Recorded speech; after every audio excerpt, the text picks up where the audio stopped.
प्राचीन इतिहास चैनल में आप सभी का स्वागत है। महात्मा बुद्ध की कुछ प्रेरणादायक कहानियां। अछूत कौन? महात्मा बुद्ध प्रवचन सभा में आकर मौन बैठ गई। शिष्य समुदाय उनके इस मौन के कारण चिंतित हुए कि कहीं वे अस्वस्थ तो नहीं हैं। आखिर एक शिष्य ने पूछ ही लिया, भंते, आप आज इस तरह मौन क्यों हैं? वे नहीं बोले तो दूसरे शिष्य ने फिर पूछा, गुरुदेव, आप स्वस्थ तो हैं? बुद्ध फिर भी मौन बैठे रहे। इतने में बाहर से एक व्यक्ति ने जोर से पूछा, आज आपने मुझे धर्म सभा में आने की अनुमति क्यों नहीं दी? बुद्ध ने कोई उत्तर नहीं दिया और आंखें बंद कर ध्यान मग्न हो गए। वह बाहर खड़ा व्यक्ति और जोर से बोला, मुझे धर्म सभा में क्यों नहीं आने दिया जा रहा है? धर्म सभा में बैठे बुद्ध के शिष्यों में से एक ने उसका समर्थन करते हुए कहा, भंते, उसे धर्म सभा में आने की अनुमति प्रदान कीजिए। महात्मा बुद्ध ने आंखें खोली और बोले, नहीं, उसे अनुमति नहीं दी जा सकती क्योंकि वह अछूत है।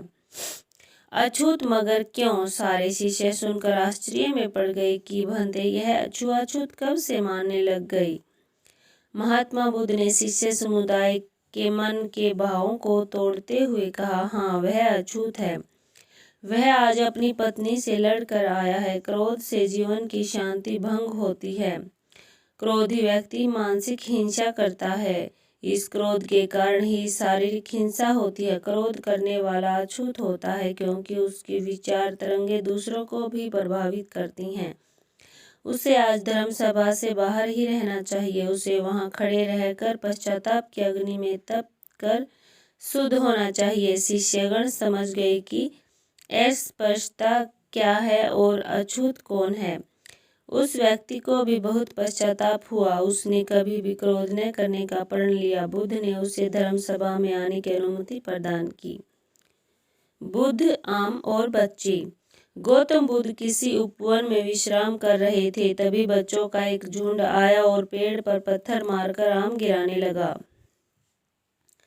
एक पत्थर बुद्ध के सर पर लगा और उसे खून बहने लगा। बुद्ध की आंखों में आंसू आ गए। बच्चों ने देखा तो भयभीत हो गए। उन्हें लगा कि अब बुद्ध उन्हें भला बुरा कहेंगे। बच्चों ने उनके चरण पकड़ लिए और उनसे क्षमा याचना करने लगे। उनमें से एक बच्चे ने कहा, हमसे बड़ी भूल हो गई। मेरी वजह से आपको पत्थर लगा और आपके आंसू आ गए। इस पर बुद्ध ने कहा, बच्चों, मैं इसलिए दुखी हूँ कि तुमने आम के पेड़ पर पत्थर मारा तो पेड़ ने बदले में तुम्हें मीठे फल दिए, लेकिन मुझे मारने पर मैं तुम्हें सिर्फ भय दे सका। बीता हुआ कल। बुद्ध भगवान एक गांव में उपदेश दे रहे थे। उन्होंने कहा कि हर किसी को धरती माता की तरह सहनशील तथा क्षमाशील होना चाहिए। क्रोध ऐसी आग है जिसमें क्रोध करने वाला दूसरों को जलाएगा तथा खुद भी जल जाएगा। सभा में सभी शांति से बुद्ध की वाणी सुन रहे थे, लेकिन वहां स्वभाव से ही एक अति क्रोधी एक ऐसा व्यक्ति भी बैठा हुआ था जिसे ये सारी बातें बेतुकी लग रही थी। वह कुछ देर ये सब सुनता रहा, फिर अचानक से आग बबूला होकर बोलने लगा, तुम पाखंडी हो। बड़ी बड़ी बातें करना यही तुम्हारा काम है। तुम लोगों को भ्रमित कर रहे हो। तुम्हारी ये बातें आज के समय में कोई मायने नहीं रखती। ऐसे कई कटु वचनों सुनकर भी बुद्ध शांत रहे। अपनी बातों से ना तो वह दुखी हुए, ना ही कोई प्रतिक्रिया दी। यह देख वह व्यक्ति और भी क्रोधित हो गया। उसने बुद्ध के मुंह पर थूक कर वहां से चला गया। अगले दिन जब उस व्यक्ति का क्रोध शांत हुआ तो उसे अपने बुरे व्यवहार के कारण पछतावे की आग में जलने लगा और वह उन्हें ढूंढते हुए उस स्थान पर पहुंचा। पर बुद्ध कहाँ मिलते। वह तो अपने शिष्यों के साथ पास वाले एक अन्य गांव निकल चुके थे। व्यक्ति ने बुद्ध के बारे में लोगों से पूछा तो ढूंढते ढूंढते जहां बुद्ध प्रवचन दे रहे थे वहां पहुंच गए। उन्होंने देखते ही वह उनके चरणों में गिर पड़ा और बोला, मुझे क्षमा कीजिए प्रभु। बुद्ध ने पूछा, कौन हो भाई? तुम्हें क्या हुआ है? क्यों क्षमा मांग रहे हो? उसने कहा, क्या आप भूल गए? मैं वही हूँ जिसने कल आपके साथ बहुत बुरा व्यवहार किया था। मैं शर्मिंदा हूँ।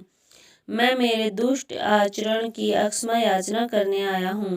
भगवान बुद्ध ने प्रेम पूर्वक कहा, बीता हुआ कल तो मैं वहीं छोड़कर आ गया और तुम अभी भी वहीं अटके हुए हो। तुम्हें अपनी गलती का आभास हो गया, तुम्हें पश्चाताप कर लिया, तुम निर्मल हो चुके हो। अब तुम आज में प्रवेश करो। बुरी बातें तथा बुरी घटनाएं याद करते रहने से वर्तमान और भविष्य दोनों बिगड़ जाते हैं। बीते हुए कल के कारण आज को मत बिगाड़ो।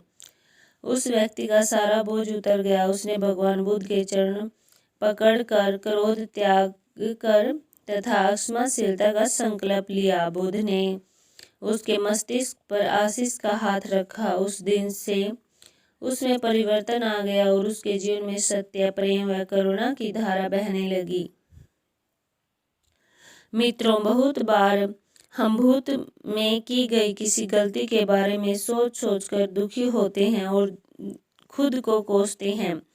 हमें ऐसा कभी नहीं करना चाहिए। गलती का बोझ हो जाने पर हमें उसे कभी न दोहराने का संकल्प लेना चाहिए और एक नई ऊर्जा के साथ वर्तमान को सुदृढ़ बनाना चाहिए। तो यह थी महात्मा बुद्ध की अच्छी कहानियाँ। ऐसी अच्छी कहानियों के लिए हमारे चैनल को लाइक, शेयर और सब्सक्राइब जरूर करें। धन्यवाद।